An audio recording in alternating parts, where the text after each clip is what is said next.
Carta encíclica do Sumo Pontífice Papa Pio XII sobre o culto do Sagrado Coração de Jesus. Introdução. Admirável desenvolvimento do culto do coração sacratíssimo de Jesus nos tempos modernos. Aurireis águas com gáudio das fontes do Salvador. Isaías 12, versículo 3. Essas palavras com que o profeta Isaías prefigurava os múltiplos e abundantes bens que os tempos cristãos haveriam de trazer. Acodem-nos espontaneamente ao Espírito ao completar-se a primeira centúria, desde que o nosso predecessor, de imperecível memória, Pio IX, correspondendo aos desejos do orbe católico, ordenou que se celebrasse na Igreja Universal a festa do Sacratíssimo Coração de Jesus. Inumeráveis são as riquezas celestiais que nas almas dos fiéis infunde o culto tributado ao Sagrado Coração, purificando-os e enchendo-os de consolações sobrenaturais e excitando-os a alcançar toda sorte de virtudes. Portanto, tendo presentes as palavras do apóstolo São Tiago, toda dádiva preciosa e todo dom perfeito vem do alto e desce do Pai das luzes. Tiago 1, versículo 17. E neste culto, que cada vez mais se estende e se incende por toda parte, com toda razão, podemos considerar o inapreciável dom que o Verbo encarnado e Salvador nosso, como o único mediador da graça e da verdade entre o Pai Celestial e o gênero humano, concedeu à sua mística esposa nestes últimos séculos, em que ela teve de suportar tantos trabalhos e dificuldades. Assim, pois gozando deste inestimável dom, pode a Igreja manifestar mais amplamente o seu amor ao Divino Fundador e cumprir mais fielmente a exortação que o evangelista São João põe na boca do próprio Jesus Cristo. No último dia da festa, que é o mais solene, Jesus pôs-se em pé, em voz alta dizia: Se alguém tem sede, venha a mim, e beba quem crê em mim. Do seu seio, como diz a Escritura, manarão rios de água viva.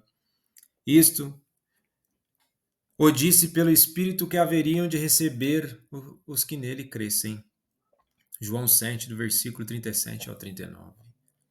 Ora, aos que escutavam essas palavras de Jesus, pelas quais ele prometia que do seu seio haveria de manar uma fonte de água viva, certamente não lhes era difícil relacioná-las com os vaticínios com que Isaías, Ezequiel e Zacarias profetizavam o reino do Messias, e com a simbólica pedra que, golpeada por Moisés, de maneira milagrosa haveria de jorrar água. Podemos conferir em Isaías 12, versículo 3, Ezequiel 47, do versículo 1 ao 12, Zacarias 13, versículo 1, Êxodo 17, do versículo 1 ao 7, Números 20, do versículo 7 ao 13, primeira carta a Coríntios, capítulo 10, versículo 4, Apocalipse 7, versículo 17 e capítulo 22, versículo 1. A caridade divina tem a sua primeira origem no Espírito Santo, que é o amor pessoal, assim do Pai como do Filho, no seio da Trindade Augusta.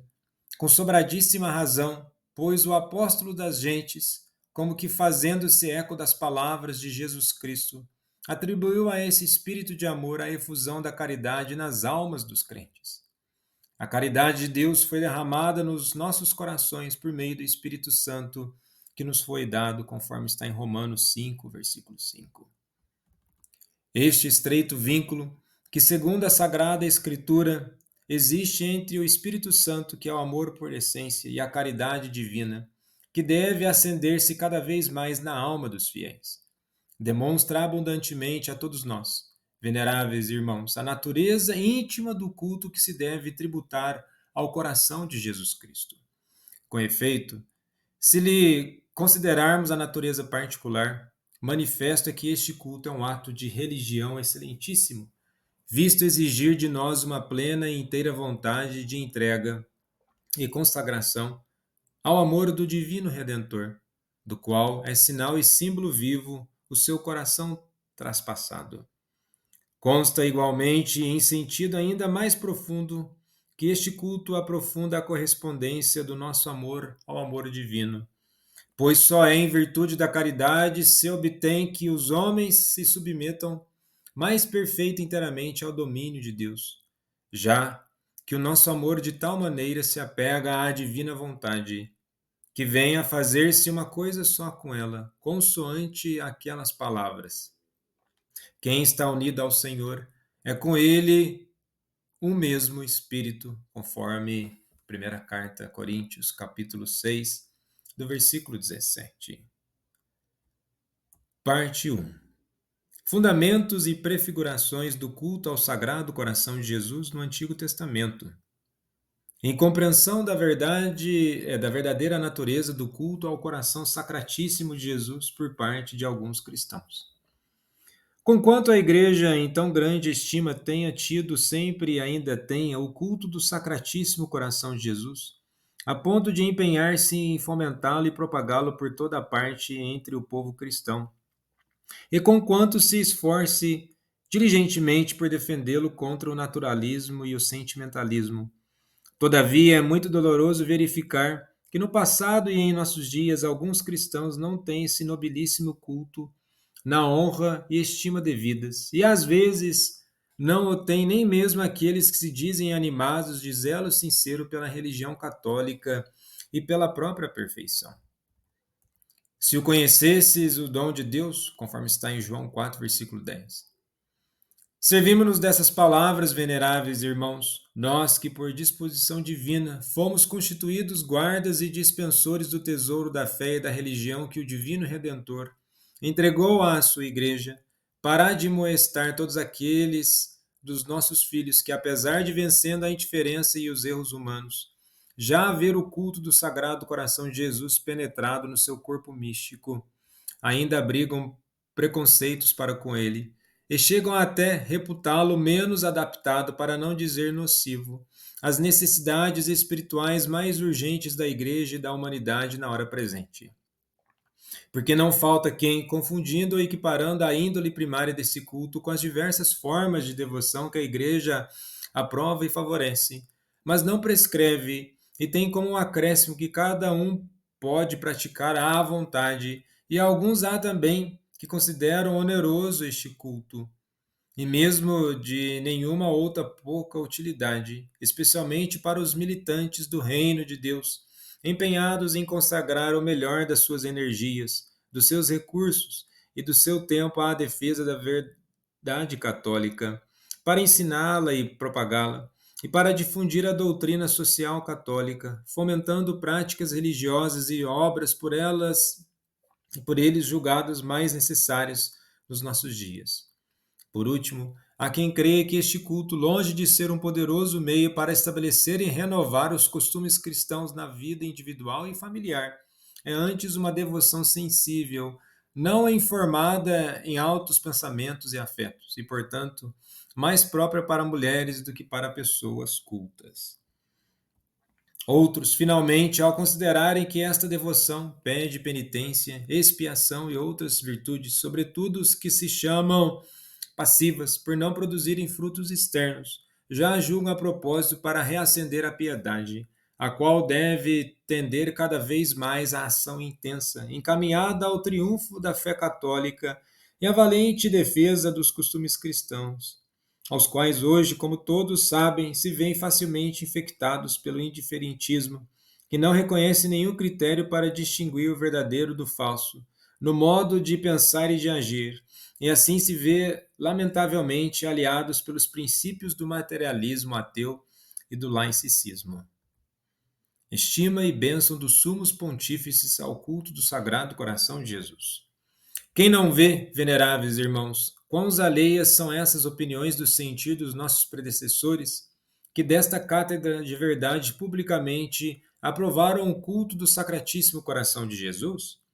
Quem ousará chamar inútil ou ao menos acomodada aos nossos tempos essa devoção que o nosso predecessor de imperecível memória, Leão XIII chamou de estimadíssima prática religiosa, e na qual viu um poderoso remédio para os próprios males, que nos dias de hoje, de maneira mais aguda e com mais extensão, afligem os indivíduos e a sociedade? Esta devoção, dizia ele, que a todos recomendamos, a todos será de proveito. E acrescentava estes avisos e exortações que também se referem à devoção ao Sagrado Coração. Dai a violência dos males que há tempo estão como que implantados entre nós e que reclamam urgentemente busquemos a ajuda do único que tem poder para os afastar. E quem pode ser este senão Jesus Cristo, o unigênito de Deus? Pois nenhum outro nome foi dado aos homens sob o céu, no qual devemos salvar-nos. Atos 4, versículo 12. Cumpre recorrer a ele que é caminho, verdade e vida. Nem menos dignos de aprovação e adequado para fomentar a piedade cristã, julgou o nosso imediato predecessor de feliz memória, Pio XI, que na sua encíclica Miserentissimus Redemptor escrevia: acaso não está contido nessa forma de devoção o compêndio de toda a religião e mesmo a norma de vida mais perfeita, como quer que ele guie mais suavemente as almas para o profundo conhecimento de Cristo Senhor nosso, e com maior eficácia as mova a amá-los mais apaixonadamente e imitá-lo mais de perto? Nós, por nossa parte, com não menor agrado do que os nossos predecessores, aprovamos e aceitamos essa sublime verdade quando fomos elevados ao sumo pontificado, ao contemplarmos o feliz e triunfal progresso do culto ao Sagrado Coração de Jesus entre o povo cristão. Sentimos o nosso ânimo cheio de alegria e regozijamos com os inúmeros frutos de salvação que ele havia produzido em toda a igreja, sentimentos que tivemos a satisfação de exprimir logo na nossa primeira encíclica através dos anos do nosso pontificado, cheios não só de calamidades e angústias, como também de inefáveis consolações. Esses frutos não diminuíram nem em número, nem em eficácia, nem em beleza, antes aumentaram. Com efeito, iniciativas múltiplas e muito acomodadas às necessidades dos nossos tempos surgiram para reacender este culto.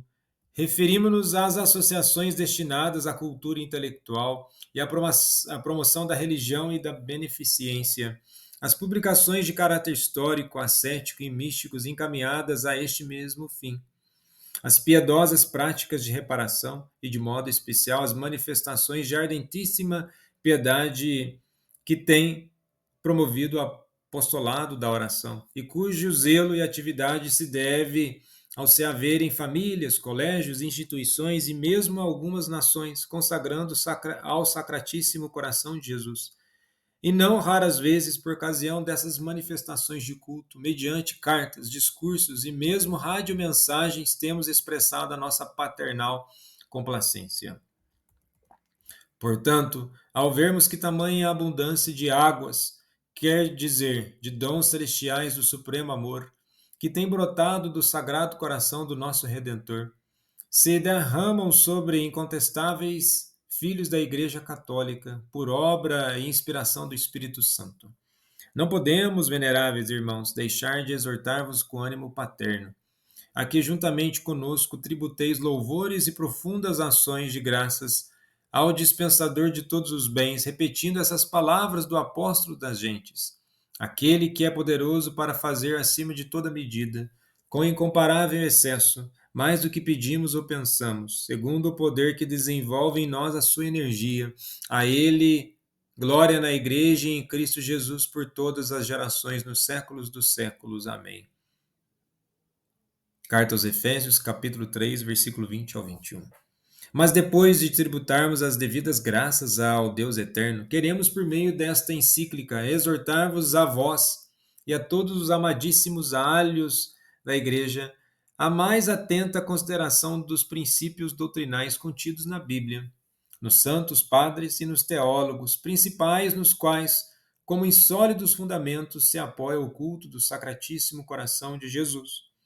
Porque nós estamos plenamente persuadidos de que só quando à luz da divina revelação houvermos penetrado a fundo a natureza e a essência íntima deste culto, é que poderemos apreciar devidamente a sua incomparável excelência, a sua inexaurível fecundidade em toda sorte de graças celestiais. E destarte, meditando e contemplando piedosamente os inúmeros bens que ela produz, poderemos celebrar dignamente o primeiro centenário da festa do Sacratíssimo Coração de Jesus na Igreja Universal. Com o fim, pois, de oferecer à mente dos fiéis o alimento de salutares reflexões, com as quais possam eles mais facilmente compreender a natureza deste culto, tirando deles frutos mais abundantes. Deter-nos erros antes de tudo nas páginas do Antigo e do Novo Testamento que contém a revelação e descrição da caridade infinita de Deus para com o gênero humano. Caridade cuja sublime grandeza jamais poderemos esquadrinhar suficientemente. Depois de aduziremos o comentário que sobre ela nos deixaram os padres e doutores da Igreja. E, finalmente, procuraremos esclarecer a íntima conexão que existe entre a forma de devoção que se deve tributar ao coração do Divino Redentor e o culto que os homens estão obrigados a render ao amor que ele e as outras pessoas da Santíssima Trindade têm a todo o gênero humano. Pois achamos que, uma vez considerados à luz da Sagrada Escritura e da tradição os elementos constitutivos dessa nobilíssima devoção, aos cristãos será mais fácil chegarem-se com gáudio às águas das fontes do Salvador, Isaías 12, versículo 13, do que dizer poderão eles apreciar melhor a singular importância que o culto ao coração sacratíssimo Jesus adquiriu na liturgia da Igreja, na sua vida interna e externa, e também nas suas obras, e assim cada um poderá obter frutos espirituais que assinalarão uma salutar renovação nos costumes, segundo os desejos dos pastores do rebanho de Cristo. O amor de Deus, motivo dominante do culto ao Santíssimo Coração de Jesus no Antigo Testamento. Para melhor poder compreender a força que, com relação a esta devoção, encerram alguns textos do Antigo e do Novo Testamento. É preciso entender bem o motivo pelo qual a Igreja tributa ao coração do Divino Redentor o culto de latria. Duplo, veneráveis irmãos, como bem sabeis, é tal o motivo. Primeiro, que é comum também aos demais membros adoráveis do corpo de Jesus Cristo, funda-se no fato de, sendo o coração parte nobilíssima da natureza humana, estar unido hipostaticamente à pessoa do Verbo de Deus. E, portanto, deve-se tributar o mesmo culto de adoração, o que a Igreja honra a pessoa do próprio Filho do Deus encarnado. Trata-se, pois, de uma verdade de fé católica, solenemente definida no Concílio Ecumênico de Éfeso e no segundo de Constantinopla. O outro motivo concerne de maneira especial ao coração do Divino Redentor, e pela mesma razão confere-se um título inteiramente próprio para receber o culto de latria. Provém ele de que, mais do que qualquer outro membro do seu corpo, o seu coração é o índice natural ou símbolo da sua imensa caridade para com o gênero humano. Como observava o nosso predecessor Leão XIII, de imortal memória, é íncita no Sagrado Coração a qualidade de ser símbolo e imagem expressiva da infinita caridade de Jesus Cristo que nos incita a retribuir o amor por amor. Coisa indubitável é que nos livros sagrados nunca se faz menção certa de um culto de especial veneração e amor tributado ao coração físico do Verbo encarnado, pela sua prerrogativa de símbolo e de inflamadíssima caridade. Mas este fato que cumpre reconhecer abertamente não nos deve admirar, nem de modo algum fazer-nos duvidar de que a caridade divina para conosco, razão principal deste culto, é exaltada tanto pelo Antigo como pelo Novo Testamento, com imagens sumamente comovedoras, e por se encontrarem nos livros santos que prediziam a vinda do Filho de Deus feito homem, podem essas imagens considerar-se como um presságio daquilo que havia de ser o símbolo e índice mais nobre do amor divino, a saber, o coração sacratíssimo e adorável do Redentor, divino. Pelo que se refere ao nosso propósito, não julgamos necessário aduzir muitos textos do Antigo Testamento, nos quais estão contidas as primeiras verdades reveladas por Deus, mas cremos que bastará recordar o pacto estabelecido entre Deus e o povo eleito, pacto sancionado com vítimas pacíficas e cujas leis fundamentais esculpidas em duas tábuas Moisés promulgou. Êxodo 34, versículo 27 ao 28. E os profetas interpretaram esse pacto não se baseava somente nos vínculos do supremo domínio de Deus e na devida obediência da parte do homem, mas consolidava-se e vivificasse com os mais nobres motivos do amor. Porque também para o povo de Israel a razão suprema de obedecer a Deus devia ser não tanto o temor das divinas vinganças, suscitado nos ânimos pelos trovões e relâmpagos precedentes do ardente cume do Sinai, mas antes o amor devido a Deus. Escutai, Israel, o Senhor nosso Deus é o único Senhor.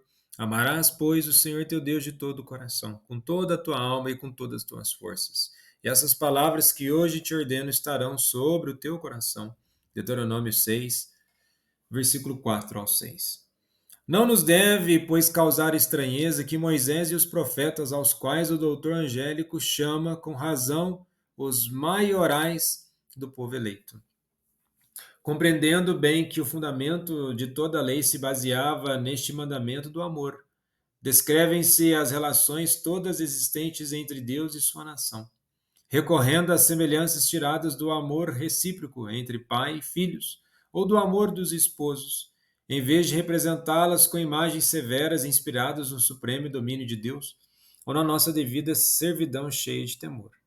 Assim, por exemplo, no seu celebérrimo cântico pela libertação do seu povo da servidão do Egito, ao querer exprimir com essa libertação, era devida à intervenção onipotente de Deus. O próprio Moisés recorre a essas comovedoras expressões e imagens. Assim como a águia provoca seus filhotes a alcançarem o voo, e acima deles revoluteia, assim também Deus estendeu as suas asas e acolheu Israel e carregou nos seus ombros. Deuteronômio 32, versículo 11. Talvez, porém, entre os profetas nenhum exprima e descubra melhor, tão clara e ardentemente quanto Oséias, o amor constante de Deus para com seu povo. Com efeito, nos escritos deste profeta, que entre os profetas menores sobressai pela profundeza de conceitos e pela concisão da linguagem.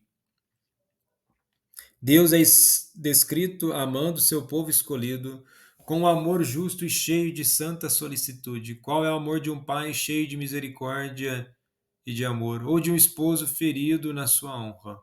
É um amor que, longe de decair e de cessar à vista de monstruosas infidelidades e pérfidas traições, castiga-os, sim, como eles merecem, mas não para os repudiar e abandonar-se a si mesmos, mas só com o fim de limpar, de purificar a esposa afastada, infiel e os filhos ingratos, para tornar uni-los novamente consigo, uma vez renovados e confirmados ao vínculos de amor.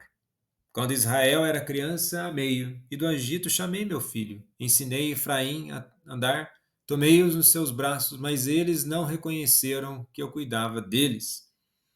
Com vínculos humanos atraí-los-ei, com laços de amor, sanar-lhes-ei as rebeldias, amá-los-ei generosamente, pois minha ira não se afastou deles. Serei como orvalho para Israel, ele florescerá como o lírio e lançará suas raízes qual o Líbano. Oséias 11, versículo 1, versículo 3 ao 4, e Oséias 14, versículos 5 ao 6. Expressões semelhantes tem o profeta Isaías, quando apresenta ao próprio Deus e o povo escolhido como que dialogando entre si com essas palavras. Mas Sião disse: O Senhor abandonou-me e esqueceu de mim? Pode acaso uma mulher esquecer o seu pequenino de sorte que não se apiede do filho de suas entranhas? Ainda que esta se esquecesse, eu não me esquecerei de ti. Isaías 49, versículo 14 ao 15. Nem menos comovedoras são as palavras com que, servindo-se do simbolismo do amor conjugal, O autor do Cântico dos Cânticos descreve com vivas cores os laços de amor mútuo que unem entre si Deus e a nação predileta. Como lírio entre os espinhos, assim a minha amada entre as donzelas. Eu sou de meu amado e o amado é meu. O que se apacenta entre os lírios. Põe-me como selo sobre teu coração, como selo sobre teu braço, pois forte como a morte é o amor, duros como infernos e ciúmes. Seus ardores são ardores de fogo e de chamas. Cânticos 2, versículo 2, versículo 6.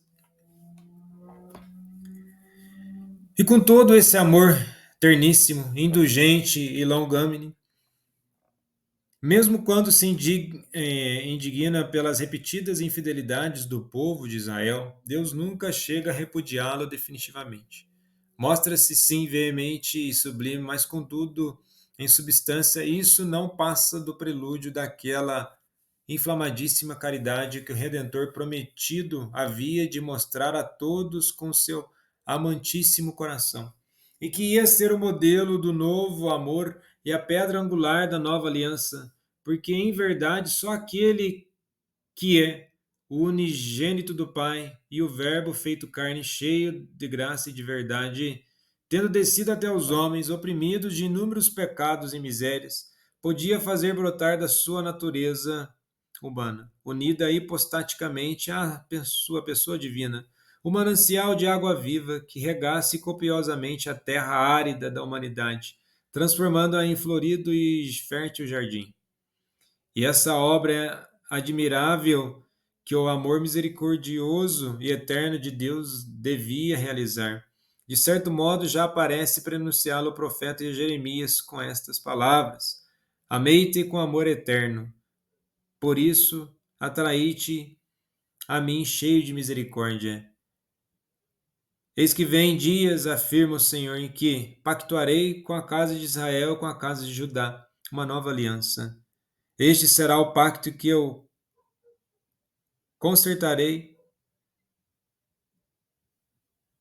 com a casa de Israel depois daqueles dias, declara o Senhor. Porei minha lei no interior dele, e escreverei-a no seu coração, e serei o seu Deus, e eles serão o meu povo, porque perdoarei a sua culpa, e não mais me lembrarei dos seus pecados. Jeremias 31, versículo 3, versículo 31.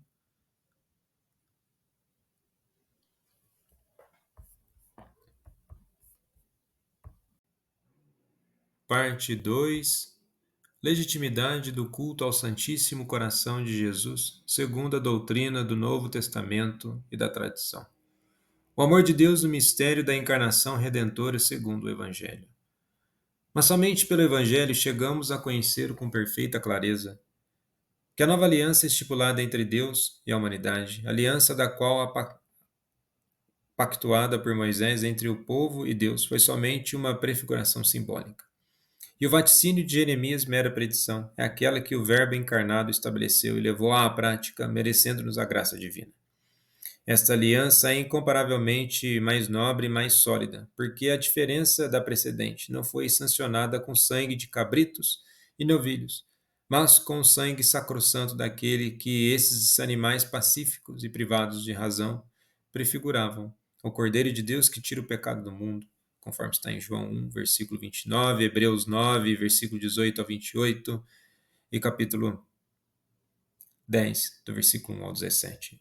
Porque a aliança cristã, ainda mais do que a antiga, manifesta-se claramente como um pacto, não inspirado em sentimentos de servidão, não fundado no temor, mas apoiado na amizade que deve reinar nas relações entre pais e filhos, sendo ela alimentada e consolidada por uma generosa distribuição da graça divina e da verdade. Conforme a sentença do Evangelho de João, na sua plenitude todos nós participamos e recebemos uma graça por outra graça. Porque a lei foi dada por Moisés, mas a graça foi trazida por Jesus Cristo, conforme está em João 1, do versículo 16 ao 17. Introduzidos por essas palavras do discípulo amado, que durante a ceia reclinará a cabeça sobre o peito de Jesus. João 21, do versículo 20. no próprio mistério da infinita caridade do Verbo encarnado. É coisa digna, justa, reta e salutar. Nos detenhamos um pouco, veneráveis irmãos, na contemplação de tão suave mistério, a fim de, iluminados pela luz que sobre ele projetam as páginas do Evangelho, podermos também nos experimentar o feliz cumprimento do voto que o apóstolo formulava escrevendo aos fiéis de Éfeso: Habite Cristo pela fé nos vossos corações, vós que estáis arraigados e cimentados em caridade, para que possais compreender com todos os santos qual é a largura e comprimento, a altura e profundidade deste mistério, e conhecer também o amor de Cristo a nós, a qual sobrepuja todo conhecimento, para que sejais plenamente cumulados de todos os dons de Deus. Efésios 3, do versículo 17 ao 19. Com efeito, o mistério da divina redenção é, antes de tudo, e pela sua própria natureza, um mistério de amor. Isto é, um mistério de amor justo da parte de Cristo para com seu Pai Celeste, a quem o sacrifício da cruz oferecido com coração amante e obediente, apresenta uma satisfação superabundante e infinita pelos pecados do gênero humano. Cristo, sofrendo por caridade e obediência, ofereceu a Deus alguma coisa de valor maior do que exigia a compreensão por todas as ofensas feitas a Deus pelo gênero humano.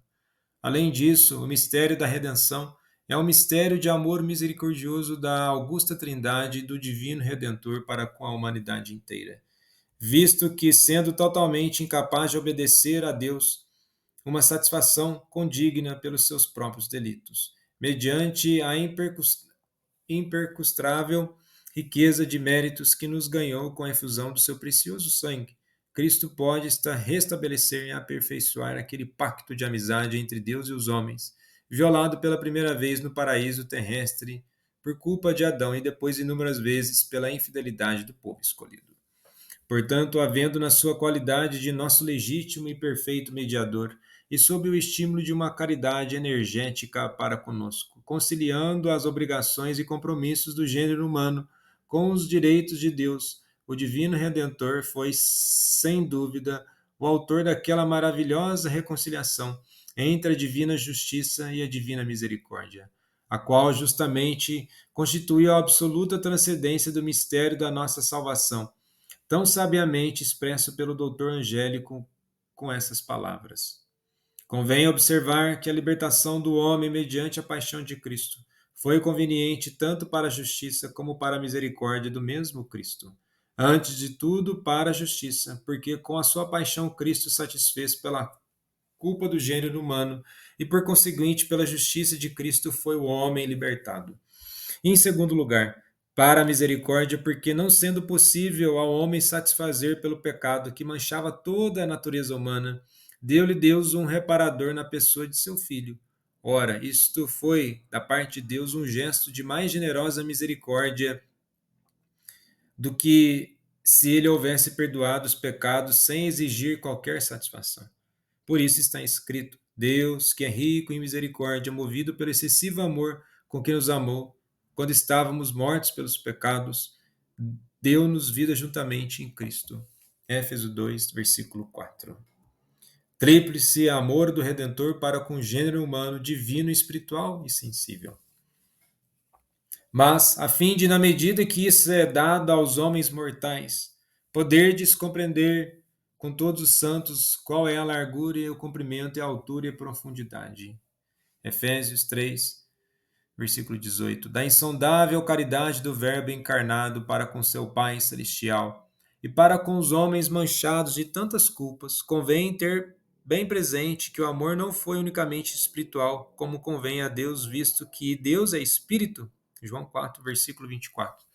Indubitavelmente de índole puramente espiritual, foi o amor nutrido por Deus para com os nossos progenitores e para com o povo hebreu. Por isso, as expressões de amor humano, quer conjugal, quer paterno, quer se leem nos salmos, nos escritos dos profetas e no cântico dos cânticos, são indícios e símbolos de que o amor verdadeiro, mas totalmente espiritual, com que Deus amava o gênero humano, ao contrário, o amor que se exala do Evangelho, das cartas dos apóstolos e das páginas do Apocalipse, onde se descreve o amor do coração de Jesus. não compreende somente a caridade divina, mas se estende também aos sentimentos do afeto humano.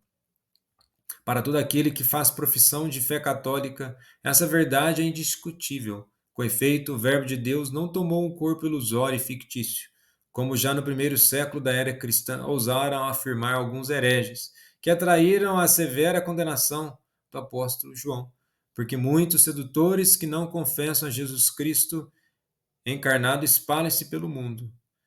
Este é o sedutor, o anticristo. Segunda carta de João, capítulo 7. Porém, ele, o Verbo de Deus, uniu a sua divina pessoa, uma natureza humana indivídua, íntegra e perfeita, concebida no seio imaculado da Maria, nossa mãe e virgem, por obra do Espírito Santo. Lucas 1, versículo 35.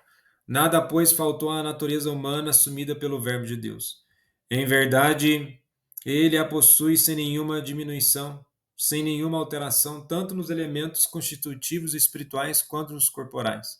A saber, dotado de inteligência, de vontade e demais faculdades cognitivas internas e externas, dotada igualmente das potências afetivas, sensitivas e de suas correspondentes paixões.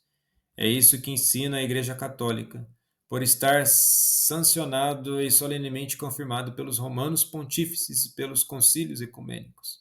Inteiro nas suas propriedades, inteiro nas nossas, perfeito na divindade e perfeito ele próprio na humanidade. Todo Deus, homem e todo homem, Deus. Não havendo, pois, dúvida alguma que Jesus possuía um verdadeiro corpo humano, dotado de todos os sentimentos que lhe são próprios, entre os quais campeia o amor. Do mesmo modo, é muito verdade que ele, provido de um coração físico em tudo semelhante ao nosso, não sendo possível que a vida humana privada deste excelentíssimo membro do corpo tenha sua natural atividade afetiva. Por conseguinte, o coração de Cristo, unido hipostaticamente à pessoa divina do Verbo, sem dúvida deve ter palpitado de amor e de qualquer outro afeto sensível. Contudo, esses sentimentos eram tão conformes e estavam tão em harmonia com a vontade humana, transbordante de caridade divina, e com o próprio amor infinito que o Filho tem com o Pai e com o Espírito Santo, que jamais se interpôs a mínima oposição e discórdia entre esses três amores. Todavia, o fato de haver o Verbo de Deus assumido a verdadeira e perfeita natureza humana e de lhe ter sido plasmado como que modelado um coração de carne, que não menos do que o nosso fosse capaz de sofrer e ter se ferido. Esse fato, digamos, se não é visto e considerado à luz que emana não só da união hipostática e substancial, mas também da verdade da redenção humana, que é, por assim dizer, o complemento daquela, e alguns poderiam parecer escândalo e loucura, como de fato os judeus e gentios pareceu Cristo crucificado. Primeira carta Coríntios, capítulo 1, do versículo 23. Ora, os símbolos da fé perfeitamente concordes com as divinas escrituras asseguram-nos que o Filho unigênito de Deus assumiu a natureza passível e imortal, com a mira posta principalmente no sacrifício cruento da cruz, que ele desejava oferecer com o fim de realizar a obra da salvação do homem. Além disto, esta é a doutrina exposta pelo apóstolo das gentes, porque aquele que santifica e os santificados todos tiram de a sua origem, razão pela qual ele não tem escrúpulos de chamá-los irmãos, dizendo: Anunciarei teu nome a meus irmãos. Outros sim, eis-no aqui, eu e meus filhos que Deus me deu. E por isso que os filhos têm comuns a carne e o sangue, ele também participou das mesmas coisas, pelo que em tudo teve de se assemelhar a seus irmãos, a fim de ser um pontífice misericordioso e fiel para com Deus, em ordem a expiar os pecados do povo, já que, em razão de haver ele mesmo padecido e de ter sido tentado, pode também dar a mão aos que estão tentados. Hebreus 2, versículo 11 ao 14 e 17 ao 18. O testemunho dos santos padres em favor dos afetos sensíveis do Verbo encarnado. Os santos padres, testemunhas verazes da doutrina revelada, advertiram muito oportunamente o que já Paulo, apóstolo, claramente significara, a saber que o amor divino é como o princípio e a culminância da obra da encarnação e redenção. Lê-se frequentemente os escritos deles que Jesus Cristo tomou em si a natureza humana perfeita, o nosso corpo frágil e caduco, para nos proporcionar a salvação eterna e manifestar, patentear em forma sensível o seu infinito amor a nós. Fazendo-se eco da voz do apóstolo da gente, São Justino escreveu o seguinte: Amamos e adoramos o Verbo nascido de Deus inefável e que não tem princípio, já que ele se fez homem por nós para que, tornado participante das nossas doenças, proporcionasse o seu remédio. São Basílio, o primeiro dos três padres da Capadócia, afirma que os afetos sensíveis de Cristo foram os verdadeiros ao mesmo tempo santos. É manifestado que o Senhor possuiu os afetos naturais em confirmação da sua verdadeira e não fantástica encarnação. Manifesta também que ele repeliu como indignos da divindade os afetos viciosos que mancham a pureza da nossa vida. Igualmente, São João Crisóstomo, luminar da igreja antioquena, confessa as emoções haver ele possuído a nossa natureza. Não teria experimentado uma e mais vezes a tristeza. Entre os padres latinos, merecem lembrança os que hoje a igreja venera como doutores máximos. Santo Ambrósio afirma que a única ou que a união hipostática é a origem natural dos afetos e sentimentos que o Verbo de Deus encarnado experimentou. Portanto, já que ele tomou a alma, tomou as paixões da alma, pois Deus, como Deus que é, não podia perturbar-se nem morrer. Nessas mesmas reações, apoia São Jerônimo o principal argumento para provar que Cristo assumiu realmente a natureza humana. Nosso Senhor entristeceu-se realmente para manifestar sua natureza humana. Particularmente, Santo Agostinho faz notar a íntima união existente entre os sentimentos do Verbo encarnado e a finalidade da redenção humana.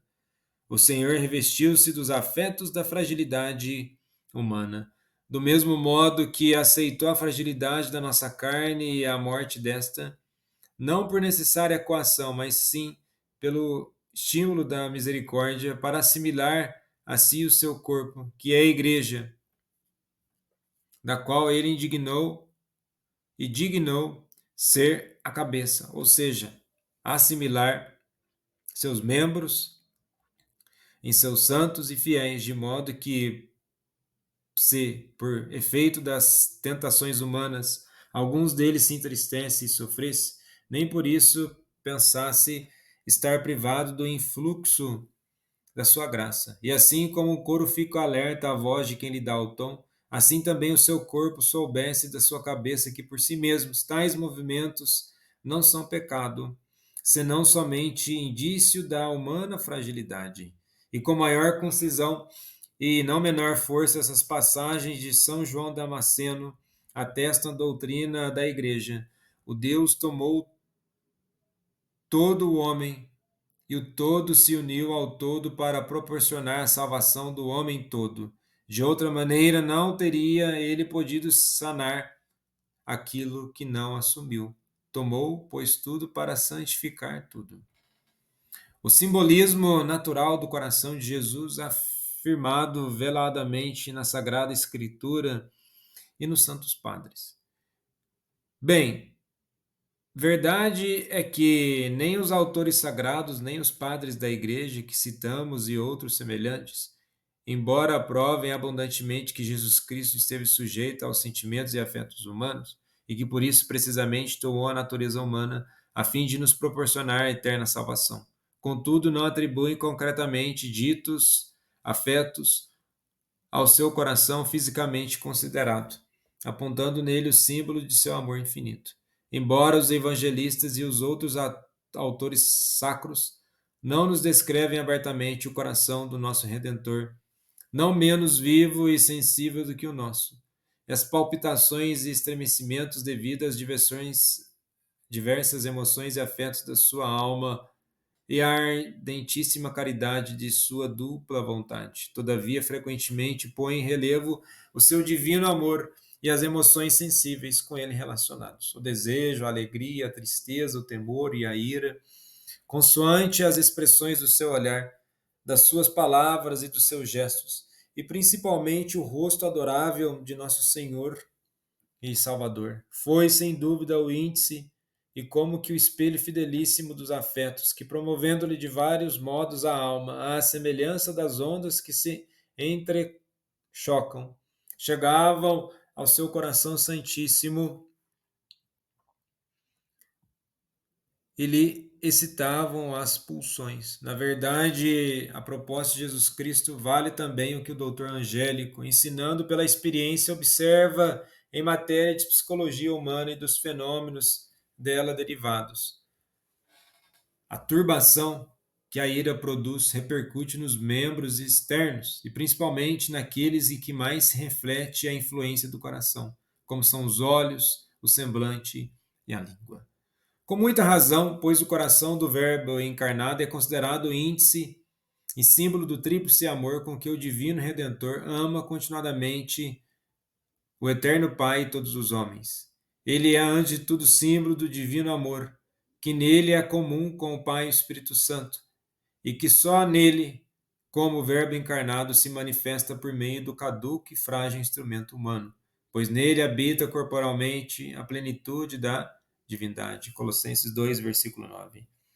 Ademais, o coração de Cristo é símbolo de enérgica caridade, que infundida em sua alma constitui o precioso dote da sua vontade, os cujos atos são dirigidos e iluminados por uma dupla e perfeita ciência, a beatífica e a infusa.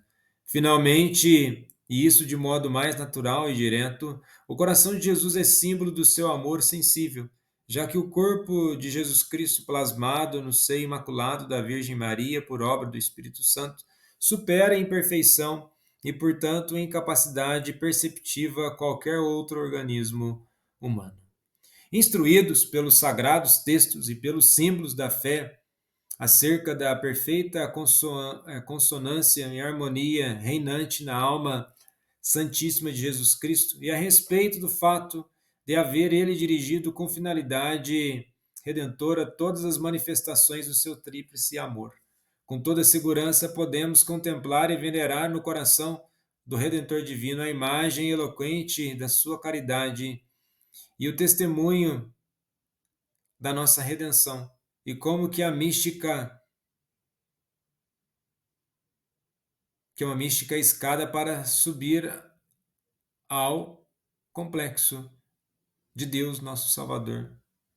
Por isso, nas palavras, nos atos, nos ensinamentos, nos milagres, especialmente nas obras mais esplendorosas do seu amor para conosco,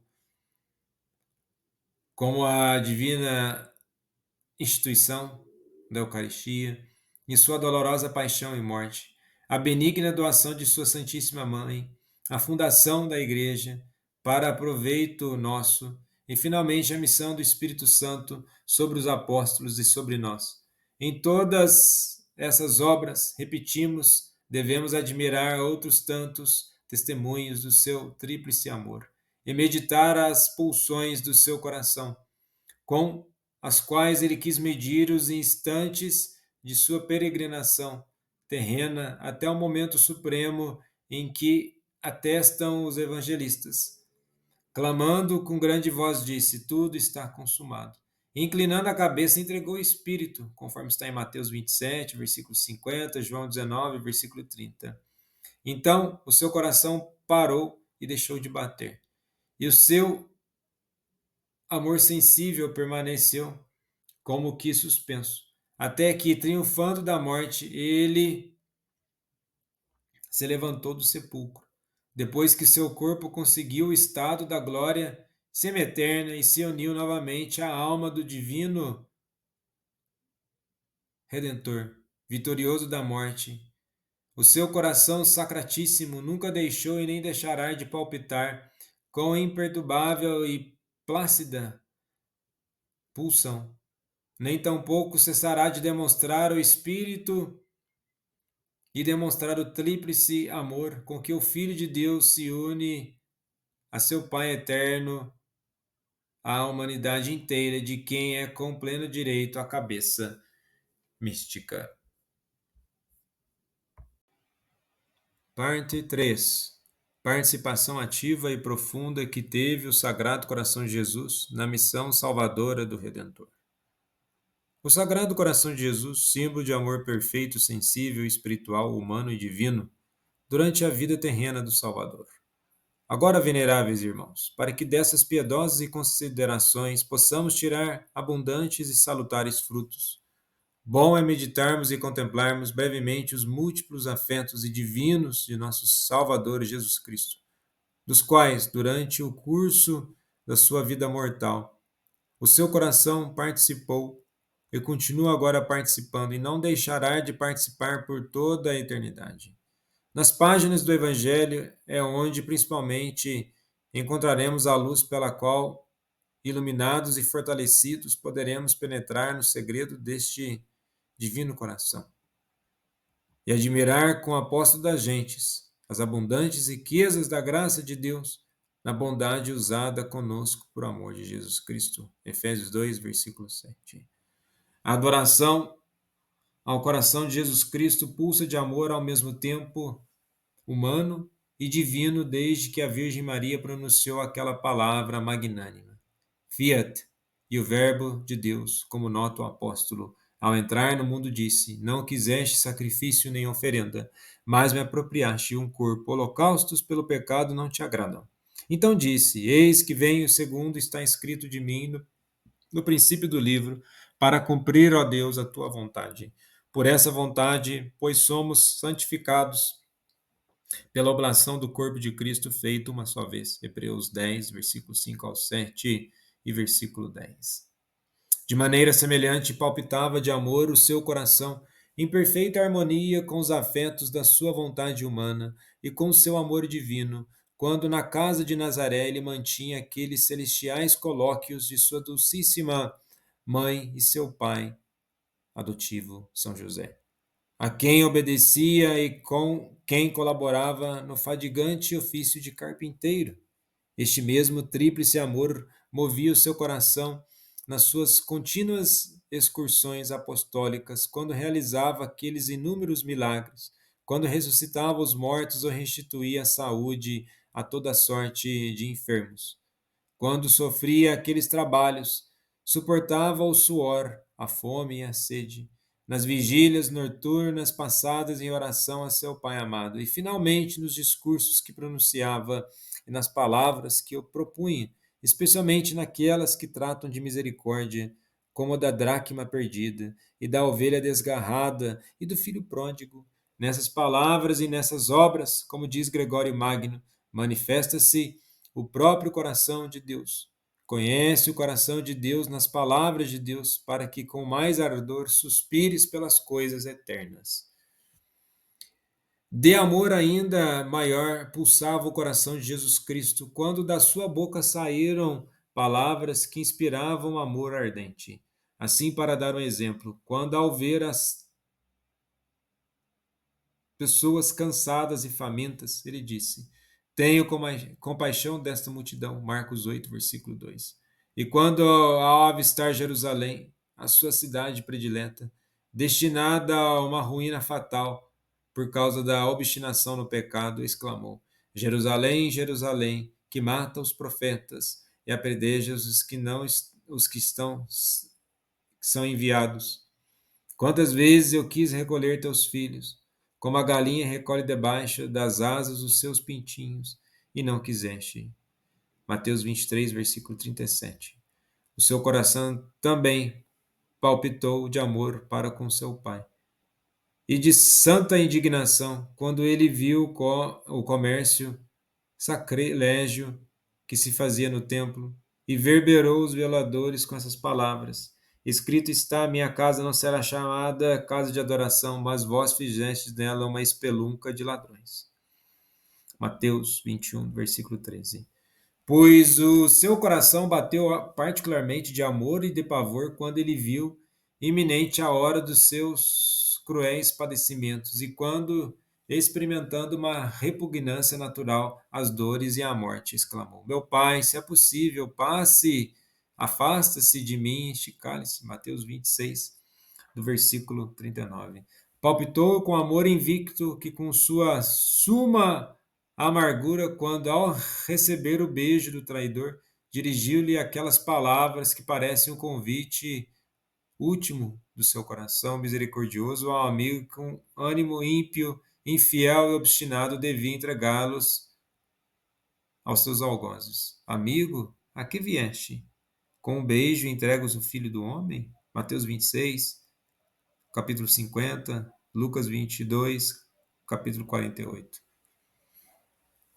Palpitou de compaixão e de amor íntimo quando disse às piedosas mulheres que choravam a sua merecida condenação ao suplício da cruz: Filhas de Jerusalém, não choreis por mim, chorai por vós mesmas e por vossos filhos, pois se assim tratam a árvore verde, que senão farão a seca. Lucas 23, versículo 28 e versículo 31.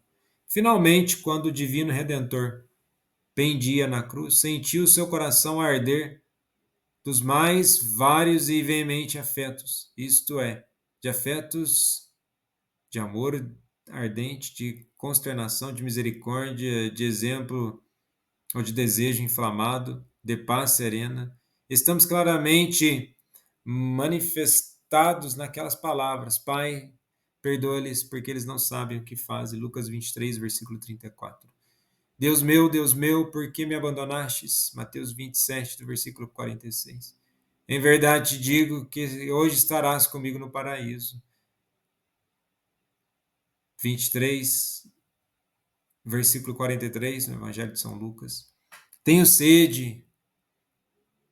João 19, versículo 28. E nas tuas mãos eu entrego o meu espírito. Lucas 23, versículo 46. A Eucaristia, a Santíssima Virgem e o sacerdócio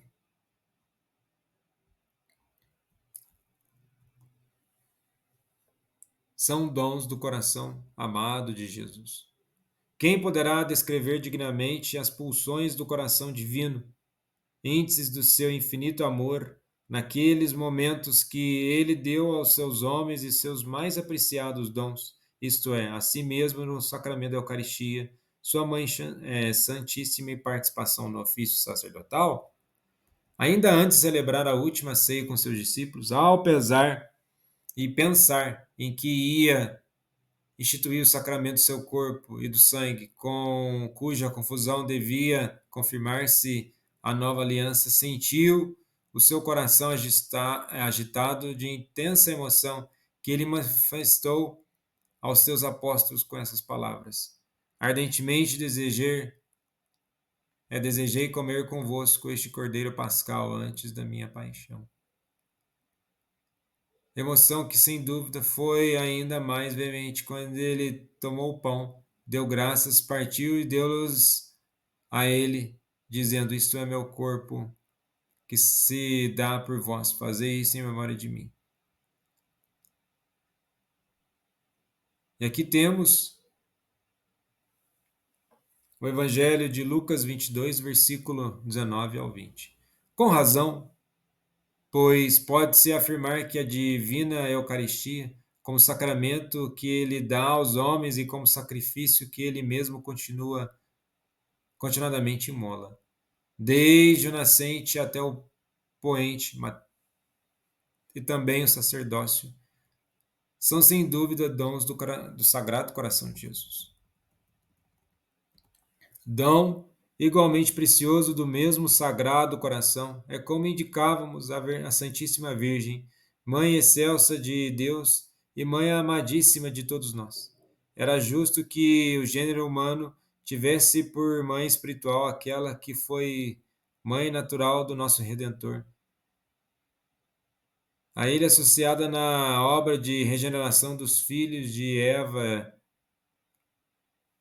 A propósito disso, escreve a respeito Santo Agostinho. Evidentemente, ela é mãe dos membros do Senhor, que somos nós, porque com a sua caridade cooperou para que nascessem na igreja os fiéis, que são membros daquela cabeça.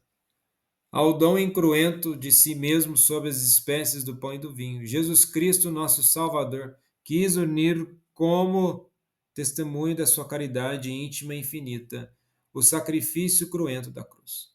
Fazendo isso, ele deu exemplo daquela sublime caridade com que as seguintes palavras se mostram e os seus discípulos como meta suprema de amor. Ninguém tem amor maior que aquele que dá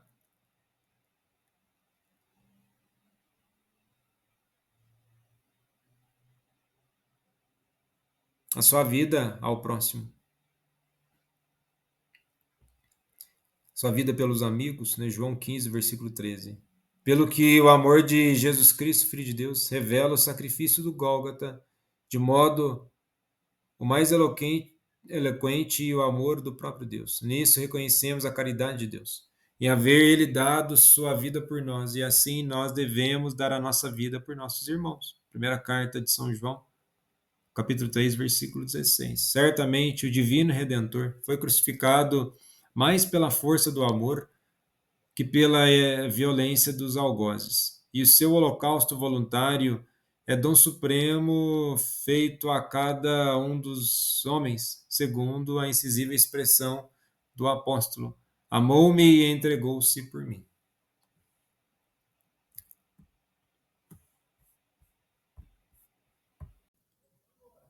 Também a Igreja e os sacramentos são dons do Sagrado Coração de Jesus. Não se pode, pois, duvidar de que, participando intimamente da vida do Verbo encarnado, e pelo mesmo motivo sendo não menos do que os demais membros da sua natureza humana, como que instrumento conjunto da divindade na realização das obras da graça e da onipotência divina. O Sagrado Coração de Jesus é também símbolo legítimo daquela imensa caridade que moveu o nosso Salvador a celebrar com o derramamento do seu sangue o seu místico matrimônio com a Igreja. Sofreu a paixão por amor à Igreja, que ele devia unir a si como esposa. Portanto, do coração ferido do Redentor nasceu a Igreja. Verdadeira administradora do sangue da redenção, e do mesmo coração flui abundantemente a graça dos sacramentos, na qual os filhos da Igreja bebem a vida sobrenatural, como lemos na Sagrada Liturgia. Do coração aberto nasce a Igreja desposada com Cristo. Tu que do coração fazes manar a graça. A respeito desse símbolo, que nem mesmo dos padres antigos, escritores e eclesiásticos foi desconhecido. O doutor comum, fazendo-se eco deles, assim escreve: do lado de Cristo brotou água para lavar e sangue para redimir. Por isso, o sangue é próprio do sacramento da Eucaristia, a água do sacramento do batismo, o qual, entretanto, tem força para lavar em virtude do sangue de Cristo. O que aqui se afirma do lado de Cristo ferido e aberto pelo soldado, cumpre aplicá-lo ao seu coração, ao qual sem dúvida chegou a lançada desfechada pelo soldado, precisamente para que contasse de maneira certa a morte de Jesus Cristo. Por isso, durante o curso dos séculos, a ferida do coração sacratíssimo de Jesus, morto já para esta vida mortal, tem sido a imagem viva daquele amor espontâneo com Deus entregou o seu unigênito pela redenção dos homens, e com o qual Cristo nos amou a todos tão ardentemente que a si mesmo se imolou como hóstia cruenta no Calvário. Cristo amou-nos e ofereceu-se a Deus em oblação e hóstia de odor suavíssimo. Efésios 5, versículo 2. O Sagrado Coração de Jesus, símbolo do seu tríplice amor à humanidade e na vida gloriosa do céu. Depois de que o nosso Salvador subiu ao céu com seu corpo glorificado e se sentou à direita de Deus Pai, não tem cessado de amar sua esposa, a Igreja, com aquele amor inflamado que palpita no seu coração. Traz nas mãos, nos pés e no lado os esplendentes sinais de suas feridas, troféus de sua tríplice vitória contra o demônio, contra o pecado e contra a morte. E nos traz do seu coração, como em preciosa arca, aqueles imensos tesouros de méritos, fruto dessa tríplice vitória, os quais ele com largueza distribuiu ao gênero humano. E é essa uma verdade consoladora ensinada pelo apóstolo das gentes quando escreve: Ao subir para o alto, levou consigo cativa uma grande multidão de cativos e derramou seus dons sobre os homens. Aquele que desceu, esse mesmo foi o que ascendeu sobre todos os céus, para dar cumprimento a todas as coisas, conforme está em Efésios 4, versículo 8 e 10. Os dons do Espírito Santo são dons do coração adorável de Jesus. A missão do Espírito Santo junto aos discípulos é o primeiro e esplêndido sinal do seu amor munificente, depois de sua subida triunfal à direita do Pai. Aos 10 dias, o Espírito Paráclito, dado pelo Pai Celestial, baixou sobre eles, reunidos no cenáculo, segundo a promessa que lhes lhe fizera na última ceia. Rogarei ao Pai, e ele vos dará outro Consolador para estar convosco eternamente. João 14, versículo 16. O qual o Espírito Paráclito, sendo como é, o amor mútuo pessoal com que o Pai ama o Filho e o Filho ama o Pai, por ambos é enviado e, sob forma de línguas de fogo, infunde na alma dos discípulos a abundância da caridade divina e dos demais carismas celestes. Esta infusão da caridade divina brotou também do coração de nosso Salvador, no qual estão encerrados todos os tesouros da sabedoria e da ciência. Colossenses 2, versículo 3. Essa caridade é, portanto, dom do coração de Jesus e do seu Espírito. A esse comum Espírito do Pai e do Filho deve-se o nascimento e a propagação admirável da Igreja no meio de todos os povos pagãos, contaminados pela idolatria, pelo ódio fraterno, pela corrupção de costumes e pela violência. Foi essa divina caridade, dom preciosíssimo do coração de Cristo e do seu Espírito, que deu aos apóstolos e aos mártires aquela fortaleza com que eles lutaram até a uma morte heróica, para pregarem a verdade evangélica, testemunhá-la com seu sangue. Foi ela que deu aos doutores da igreja aquele zelo intenso por ilustrar e defender a fé católica. Foi ela que alimentou as virtudes nos confessores e os excitou a levarem a cabo obras admiráveis e úteis para a própria santificação, para a salvação eterna e temporal do próximo. E finalmente foi ela que persuadiu as virgens a espontânea e alegremente renunciarem aos gozos dos sentidos e se consagrarem inteiramente ao amor do esposo celeste. A essa divina caridade que transborda do coração do Verbo encarnado e por obra do Espírito Santo se difunde nas almas de todos os crentes. O apóstolo das gentes entoou aquele hino de vitória que exalta a um tempo o triunfo de Jesus Cristo, cabeça e o triunfo dos membros do seu corpo místico, sobre todos quantos, de algum modo, obstão ao estabelecimento do reino divino de amor entre os homens.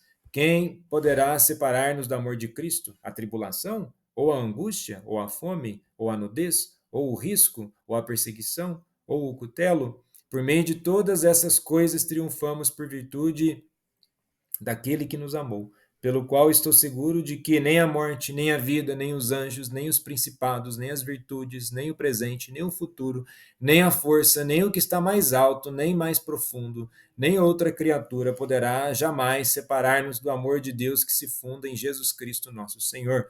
Romanos 8, versículo 35 e versículo 37 ao 39. O culto ao coração sacratíssimo de Jesus é o culto da pessoa do Verbo encarnado. Nada, portanto, proíbe que adoremos o coração sacratíssimo de Jesus Cristo, enquanto é participante, símbolo natural e sumamente expressivo daquele amor inexorável em que ainda hoje o divino Redentor arde para com os homens. Mesmo quando já não está submetido às perturbações desta vida mortal, ainda então ele vive, palpita, está unido de modo indissolúvel com a pessoa do Verbo divino, e nela e por ela com sua divina vontade. Superabundando o coração do Cristo de amor divino e humano, e sendo imensamente rico com os tesouros de todas as graças que o nosso Redentor adquiriu com sua vida, seus padecimentos e sua morte. Ele é, sem dúvida, uma fonte perene daquela caridade que o Espírito difunde em todos os membros do seu corpo místico. Assim, pois o coração do nosso Salvador reflete, de certo modo, a imagem da divina pessoa do Verbo, igualmente das suas duas naturezas, humana e divina, e nele podemos considerar não só um símbolo, mas também como que em compêndio de todo o mistério da nossa redenção. Quando adoramos o coração de Jesus Cristo, nele, por ele, adoramos tanto o amor incriado do Verbo divino, com o seu amor humano e seus demais afetos e virtudes. Já que um e outro amor moveu o nosso Redentor a imolar-se por nós e por toda a Igreja, sua esposa, segundo a sentença do apóstolo. Cristo amou a sua Igreja e sacrificou-se por ela para santificá-la, lavando-a no batismo de água com a palavra de vida, a fim de fazê-la comparecer perante si cheia de glória, sem mancha, nem ruga, nem coisa semelhante, mas santa e imaculada. Efésios 5, versículo 25 ao 27. Assim como amou a igreja, Cristo continua amando-a intensamente, com aquele tríplice amor do que falamos. Primeira Epístola de João, capítulo 2, versículo 1.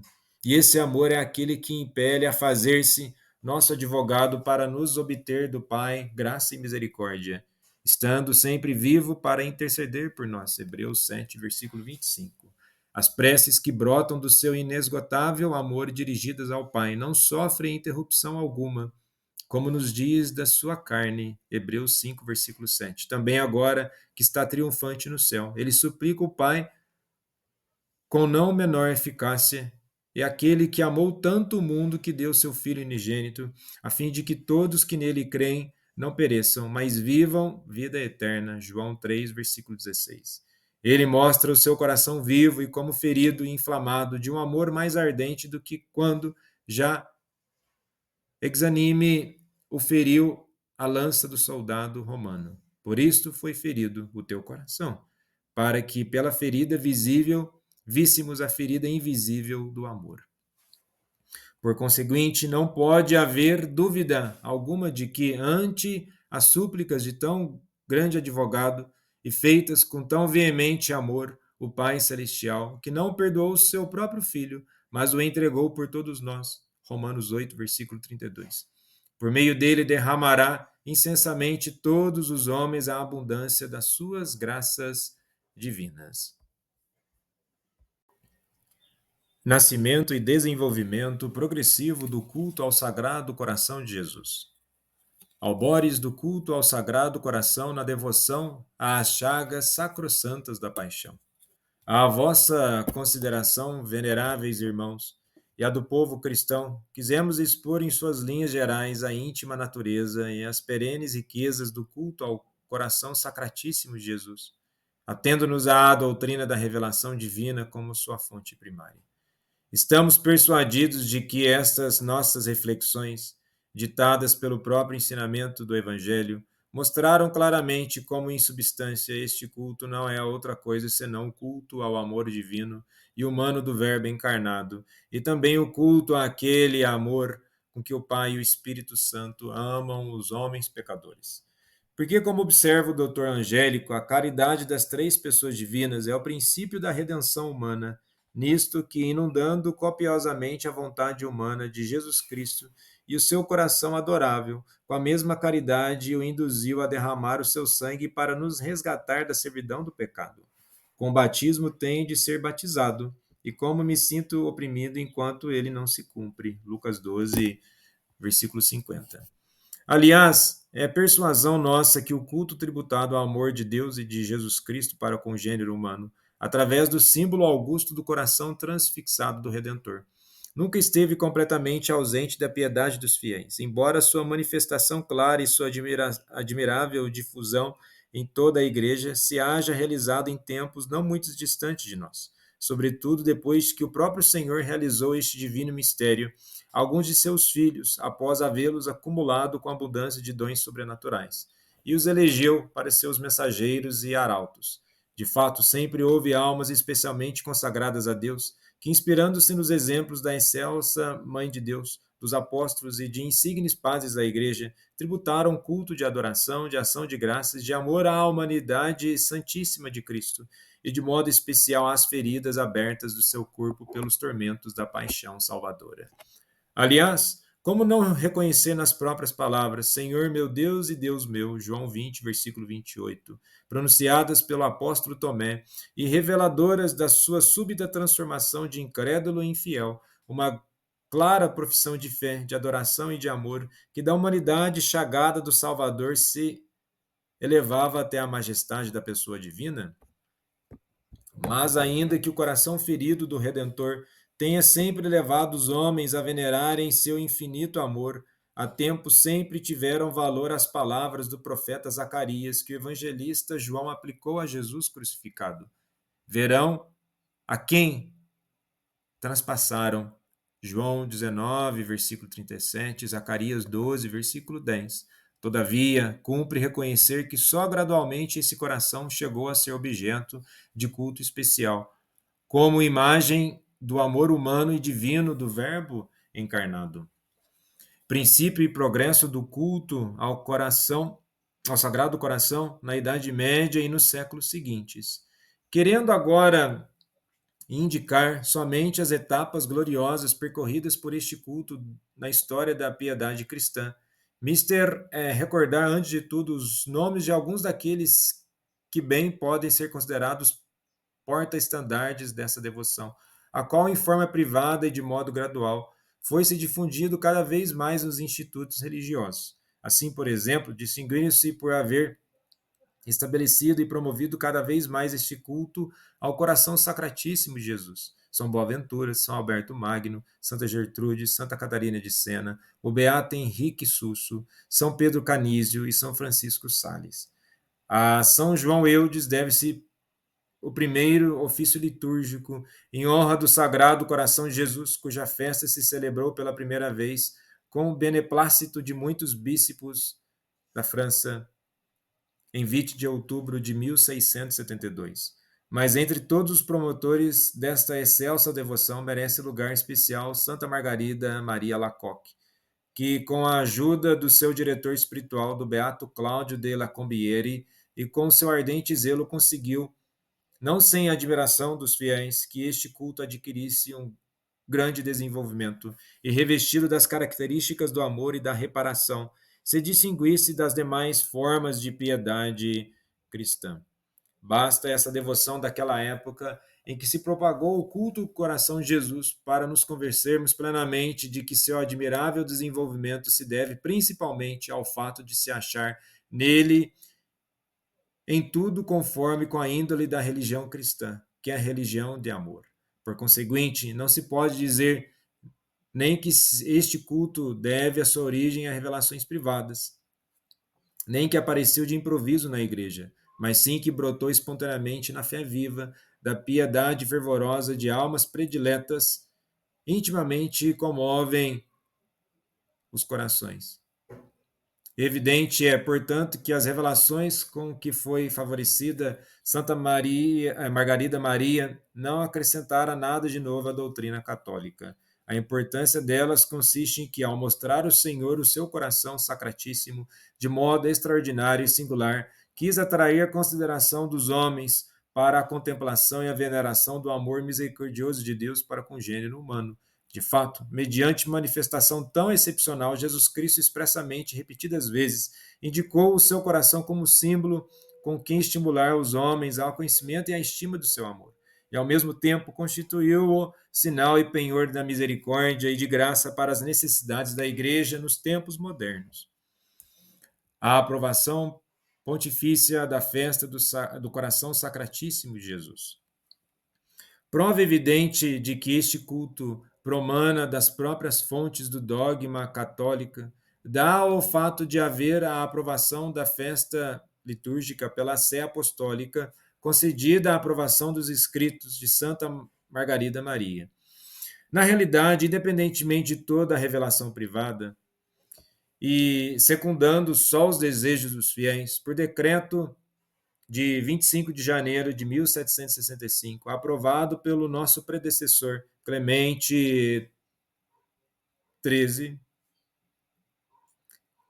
e a 6 de fevereiro do mesmo ano, a Sagrada Congregação dos Ritos concedeu aos bispos da Polônia e a Confraria Romana do Sagrado Coração de Jesus a faculdade de celebrar a festa litúrgica.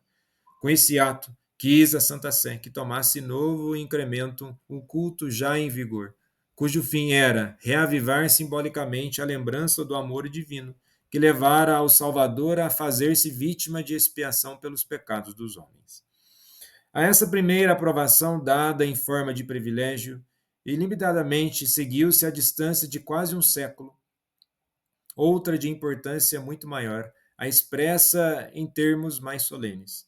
Referimos-nos ao decreto da Sagrada Congregação dos Ritos, de 23 de agosto de 1856, anteriormente mencionado, com o qual nosso predecessor, Pio IX, de imortal memória, acolhendo as súplicas dos bispos da França e de quase todo o orbe católico, estendeu a toda a Igreja a festa do Coração Sacratíssimo de Jesus e prescreveu a sua celebração litúrgica. Esse fato merece ser recomendado à lembrança perene dos fiéis, pois, como vemos escrito na própria liturgia da festa, desde então o culto do Sacratíssimo Coração de Jesus, semelhante ao rio que transborda, superou todos os obstáculos e difundiu-se pelo mundo todo. De quanto até agora expusemos, veneráveis irmãos, aparece evidente que é nos textos da Sagrada Escritura, na tradição e na Sagrada Liturgia que os fiéis hão de encontrar principalmente os mananciais límpidos e profundos do culto ao coração sacratíssimo de Jesus. Se desejam penetrar na sua íntima natureza e tirar da sua piedosa meditação alimento e incremento do fervor religioso, iluminada e penetrando nela mais intimamente mediante esta meditação assídua, a alma fiel não poderá deixar de chegar àquele doce conhecimento da caridade de Cristo, no qual se resume toda a vida cristã, tal como instruído pela própria experiência, o ensino apóstolo. Por essa causa, dobro meus joelhos ante o Pai de nosso Senhor Jesus Cristo, para que, segundo as riquezas de sua glória, vos conceda por meio do seu Espírito, serdes fortalecidos em virtude, no homem interior, e para que Cristo habite pela fé nos vossos corações, estando vós arraigados e cimentados em caridade, que possais conhecer também aquele amor de Cristo que sobrepuja todo conhecimento, para serdes plenamente cumulados de toda a plenitude de Deus. Efésios 3, versículo 14 e versículo 16 ao 19. Dessa plenitude universal é precisamente imagem esplêndida o coração de Jesus Cristo, plenitude da misericórdia própria do Novo Testamento, no qual Deus, nosso Salvador, manifestou a sua benignidade e amor para com os homens. Tito 3, versículo 4. Pois Deus não enviou seu Filho ao mundo para condenar o mundo, mas sim para que por meio dele o mundo se salve. João 3, versículo 17. Espiritualidade e excelência do culto ao coração sacratíssimo de Jesus.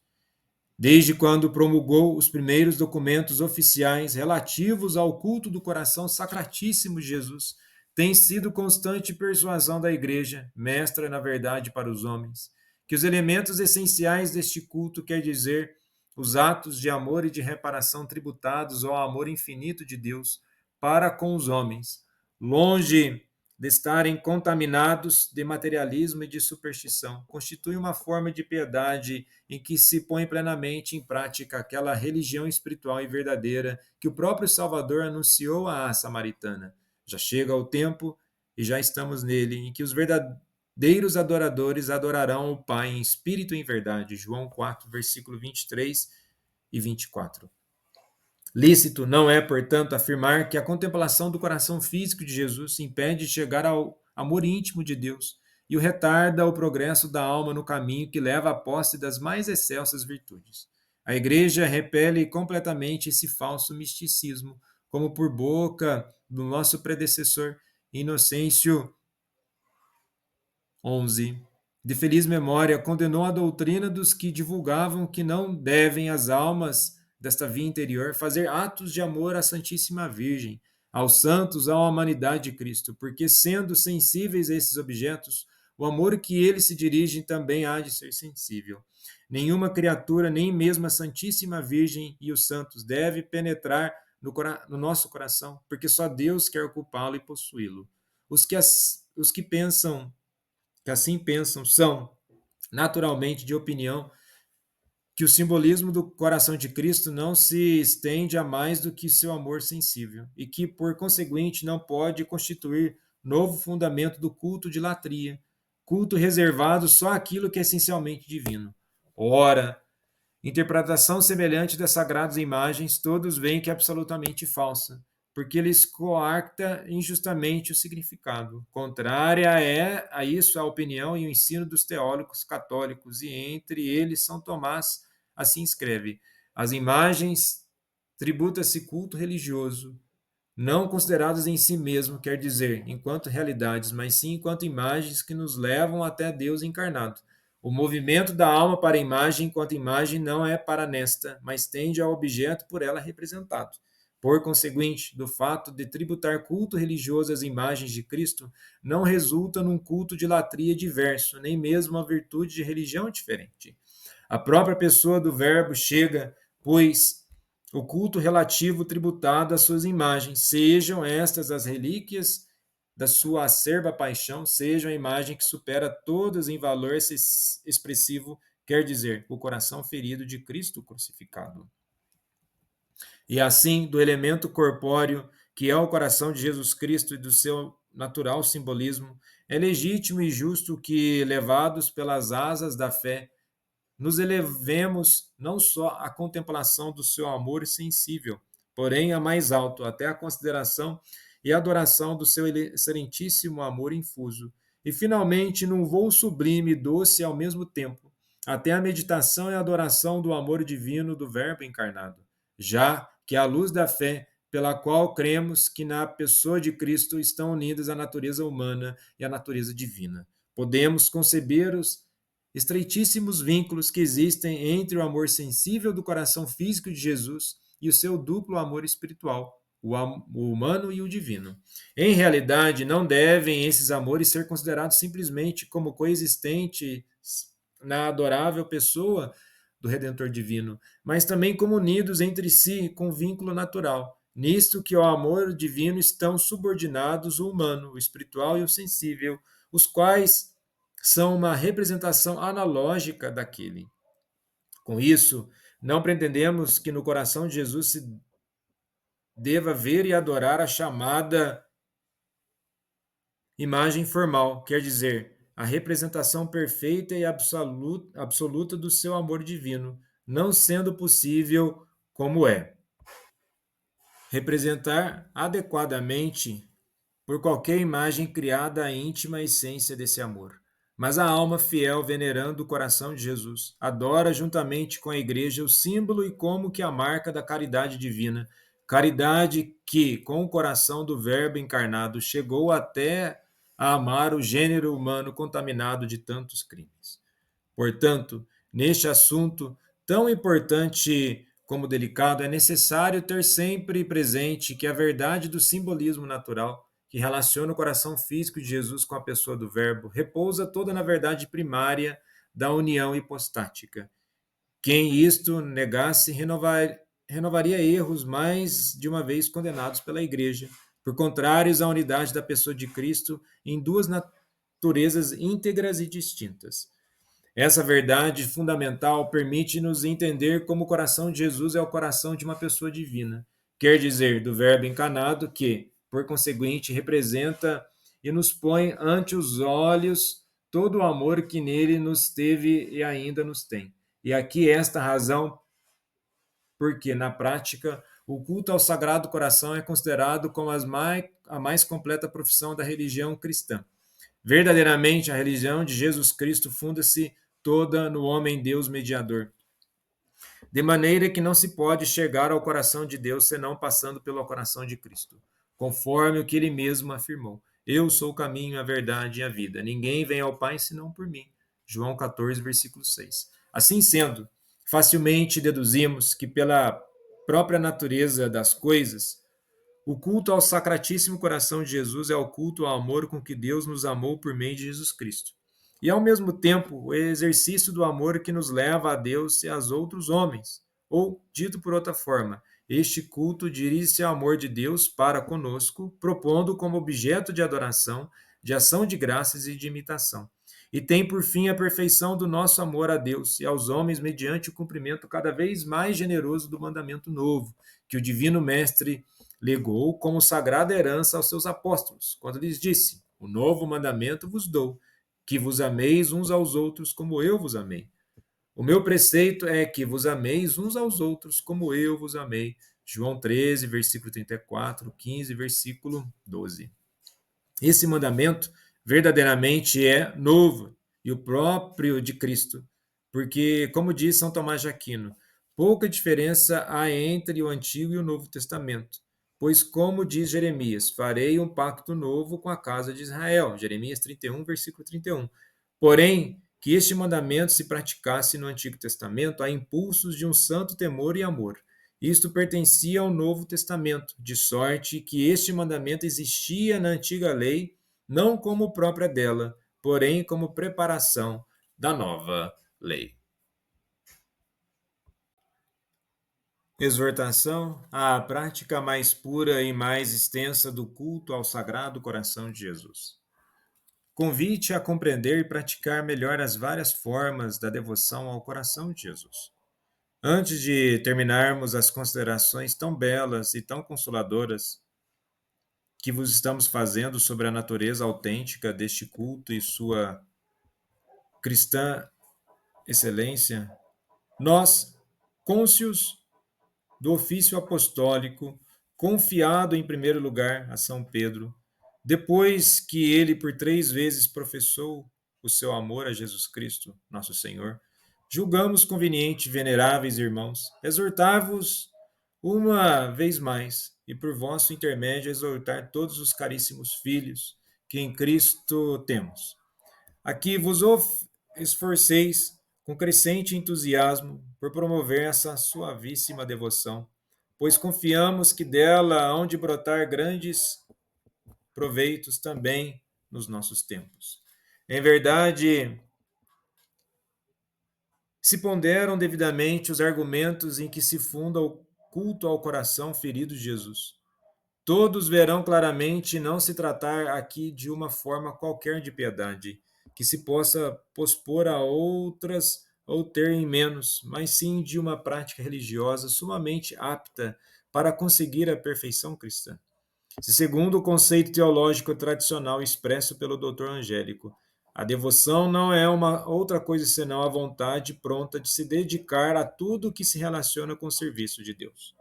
Pode haver o serviço divino mais devido e mais necessário, e ao mesmo tempo mais nobre e mais suave daquele que se presta ao seu amor? Que coisa pode haver mais grata e mais aceita a Deus do que o serviço que se faz à caridade divina, a que se faz por amor, sendo como é todo serviço voluntário, de certo modo um dom e constituindo o amor, o dom primeiro e origem de todos os dons gratuitos? Digna é, pois, de sumo apreço uma forma de culto mediante a qual o homem ama e honra mais a Deus e se consagra com maior facilidade e liberdade à caridade divina. Forma de culto que o nosso próprio Redentor se dignou propor e recomendar ao povo cristão, e que os sumos pontífices confirmaram com memoráveis documentos e enalteceram com grandes louvores. Por isso, quem tivesse em pouco esse insigne benefício que Jesus deu à sua igreja, procederia temerária e perniciosamente e ofenderia o próprio Deus.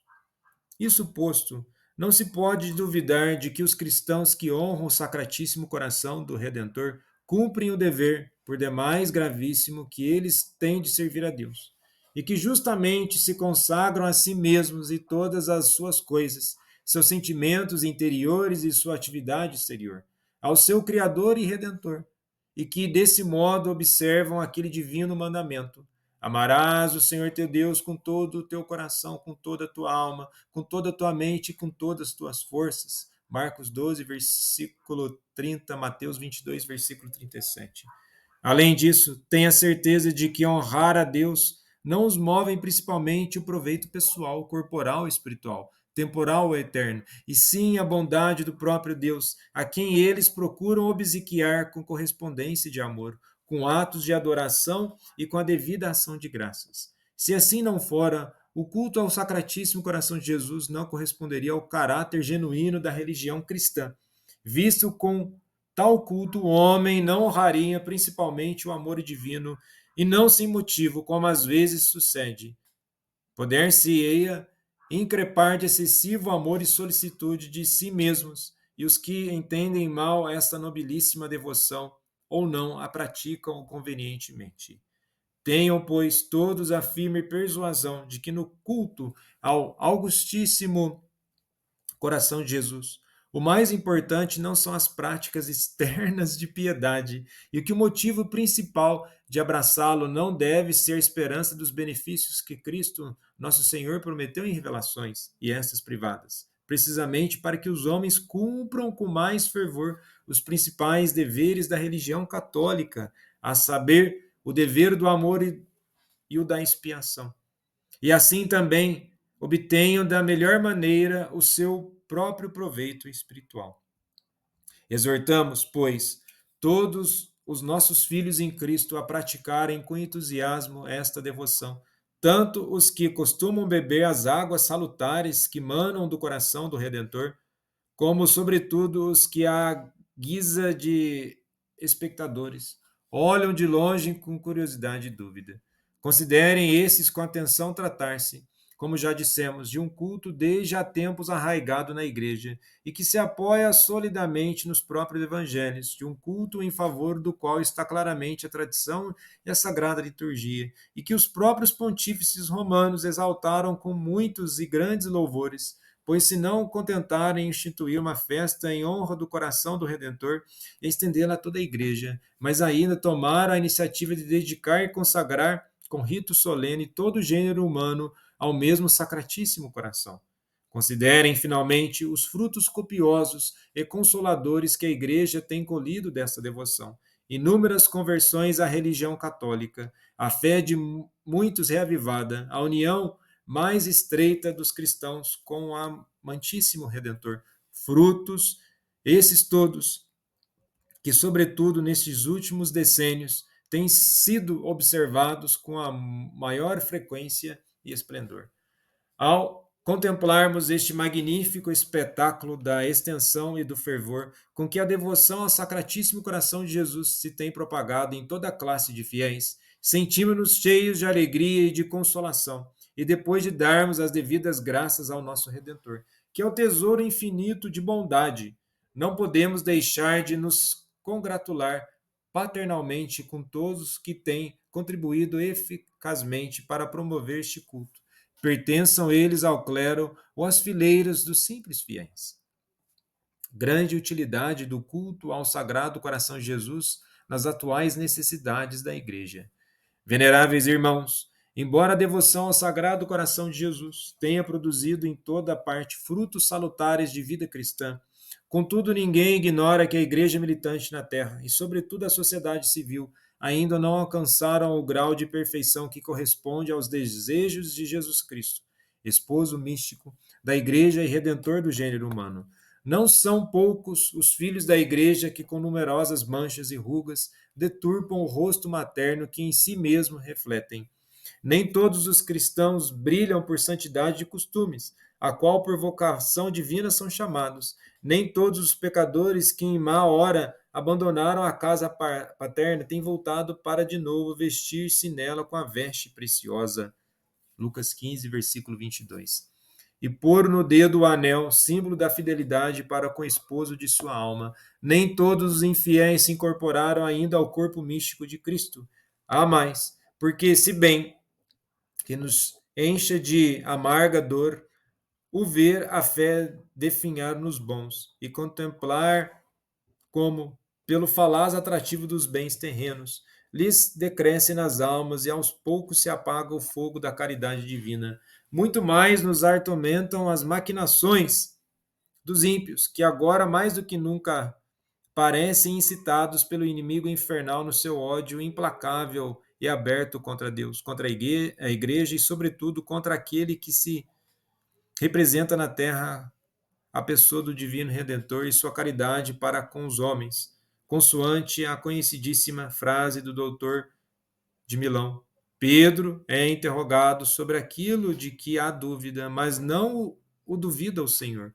Pergunta não para saber, mas para ensinar aquele que, na sua ascensão ao céu, ele nos deixa como vigário do seu amor. Certamente o ódio contra Deus e contra os legitimamente lhe fazem, às vezes, é o maior crime que o homem pode cometer.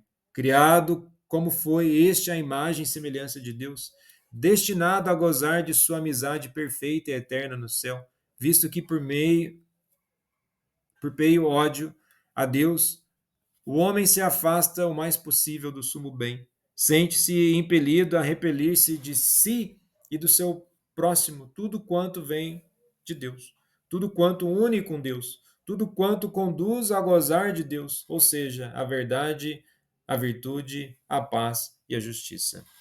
Podendo, pois, observar que, por desgraça, cresce em algumas partes o número dos que se jactam de ser inimigos do Senhor eterno, que os falsos princípios do materialismo se difundem teórica e praticamente, e ouvindo como continuadamente se exalta a licença desenfreada das paixões, como estranharmos que em muitas almas se arrefeça a caridade, que é a suprema lei da religião cristã, o fundamento mais firme da verdadeira e perfeita justiça, o manancial mais abundante da paz e das castas delícias, já o divertiu o nosso Salvador, pela inundação dos vícios, arrefear-se à caridade de muitos. Mateus 24, versículo 12. O culto ao Sagrado Coração de Jesus, lábaro de salvação também para o mundo moderno. À vista de tantos males que hoje, como nunca, transtornaram profundamente os indivíduos, as famílias, as nações e o orbe inteiro, onde acharmos, veneráveis irmãos, um remédio eficaz? Poderemos encontrar alguma devoção que se avantaje ao culto ao Augustíssimo do coração de Jesus? Que corresponda melhor à índole própria da fé católica? Que com mais eficácia satisfaça as necessidades atuais da Igreja e do gênero humano? Que homenagem religiosa mais nobre, mais suave, mais salutar do que este culto se dirige toda a própria caridade de Deus? Por último, que pode haver de mais eficaz do que a caridade de Cristo que a devoção ao Sagrado Coração promove e fomenta cada dia mais, para estimular os cristãos a praticarem em sua vida a lei evangélica, sem a qual não é possível haver entre os homens paz verdadeira, como claramente ensinam aquelas palavras do Espírito Santo: obra da justiça será a paz. Isaías 32, versículo 17.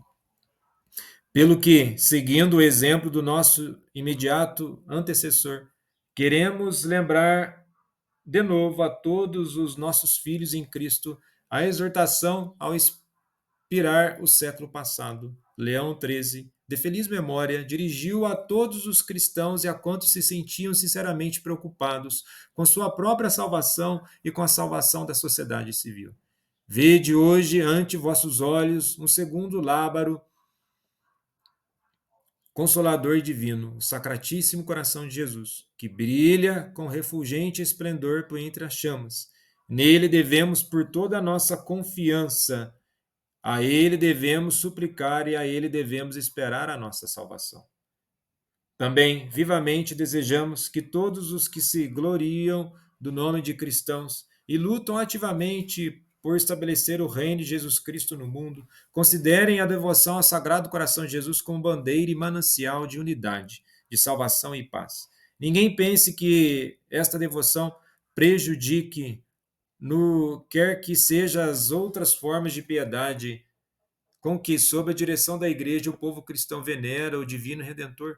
Ao contrário, uma fervorosa devoção ao coração de Jesus fomentará e promoverá, sobretudo, o culto à Santíssima Cruz, não menos do que o amor ao Augustíssimo Sacramento do altar. Em realidade, como evidenciam as revelações de Jesus Cristo a Santa Gertrudes e a Santa Margarida Maria, podemos afirmar que ninguém chegará a sentir devidamente a respeito de Jesus Cristo crucificado se não for penetrando nos arcanos do seu coração. Nem será fácil entender o ímpeto do amor com que Jesus Cristo se deu a nós por alimento espiritual, se não é fomentada a devoção ao coração eucarístico de Jesus, a qual, para nos valermos das palavras do nosso predecessor Leão XIII, de feliz memória, nos recorda aquele ato de amor supremo com que, entornando todas as riquezas do seu coração, a fim de prolongar a sua estada conosco até a consumação dos séculos. O nosso Redentor instituiu o adorável sacramento da Eucaristia. Certamente, não é pequena a parte que a Eucaristia teve o seu coração, sendo tão grande o amor do seu coração com que ele nola deu. Finalmente, desejando ardentemente opor segura barreira às ímpias maquinações dos inimigos de Deus e da Igreja, como também fazer as famílias e as nações voltarem ao amor de Deus e ao próximo. Não duvidamos em propor a devoção ao Sagrado Coração de Jesus como escola eficacíssima de caridade divina. Dessa caridade divina sobre a qual se há de construir o reino de Deus nas almas dos indivíduos, da sociedade doméstica e das nações, como sabiamente advertiu o nosso predecessor de piedosa memória. Da caridade divina recebe o reino de Jesus Cristo e sua força e sua beleza. O seu fundamento e a sua síntese é amar santa e ordenadamente, donde necessariamente se segue a cumprir integralmente os próprios deveres, o não violar os direitos alheios e considerar os bens naturais como inferiores aos sobrenaturais, e o antepor o amor de Deus a todas as coisas, a fim de que a devoção ao coração augustíssimo de Jesus produza frutos mais copiosos na família cristã e mesmo em toda a humanidade. Procurem os fiéis unir a ela estreitamente a devoção ao coração imaculado da Mãe de Deus. Foi vontade de Deus que, na obra da redenção humana, a Santíssima Virgem Maria estivesse inseparavelmente unida a Jesus Cristo, tanto que a nossa salvação é fruto da caridade de Jesus Cristo e dos seus padecimentos, aos quais foram intimamente associados ao amor e às dores de sua mãe. Por isso, convém que o povo cristão, que de Jesus Cristo, por intermédio de Maria, recebeu a vida divina, depois de prestar ao Sagrado Coração o devido culto, rendam também ao amantíssimo coração de sua Mãe Celestial os correspondentes obséquios de piedade, de amor, de agradecimento e de reparação, em harmonia com esse sapientíssimo e suavíssimo desígnio da divina providência. Nós, mesmo por ato solene, dedicamos e consagramos a Santa Igreja e o mundo inteiro ao coração imaculado da Santíssima Virgem. Convite para celebrar dignamente o primeiro centenário da festa do Sagrado Coração de Jesus na Igreja Universal. Completando-se felizmente este ano, como antes indicamos, o primeiro século da instituição da festa do Sagrado Coração de Jesus em toda a Igreja, instituição promovida pelo nosso predecessor Pio IX, de feliz memória, é vivo desejo nosso. Veneráveis irmãos, que o povo cristão celebre este centenário solenemente em toda parte, com atos públicos de adoração, de ação de graças e de reparação ao coração divino de Jesus. Com especial fervor serão, sem dúvida, celebradas essas solenes manifestações de alegria cristã e de cristã piedade, em união de caridade e em comunhão de orações com todos os demais fiéis naquela nação em que, por desígnio de Deus, nasceu a Santa Virgem, que foi promotora e propagadora infatigável desta devoção. Entre mentes, animado de doce esperança e já pressagiando os frutos espirituais de que da devoção ao Sagrado Coração de Jesus hão de transbordar copiosamente na Igreja, se esta devoção, conforme explicamos, for entendida retamente e praticada com fervor. A Deus suplicamos que, com o poderoso auxílio da sua graça, queira atender estes nossos vivos desejos e fazer que, com a ajuda divina, as celebrações deste ano aumentem cada vez mais a devoção dos fiéis ao Sagrado Coração de Jesus. E assim se estenda mais por todo o mundo o seu império e reino suave, esse reino de verdade e de vida, reino de santidade e de graça, reino de justiça, de amor e paz. Como penhor desses dons celestiais, concedeva-nos de todo o coração a bênção apostólica, tanto a vós pessoalmente, veneráveis irmãos, como ao clero e a todos os fiéis, confiados à vossa solicitude pastoral, e em especial àqueles que de propósito fomentam e promovem a devoção ao Sagrado Coração de Jesus. Dado em Roma, junto de São Pedro, no dia 15 de maio de 1956, ano 18 do nosso pontificado.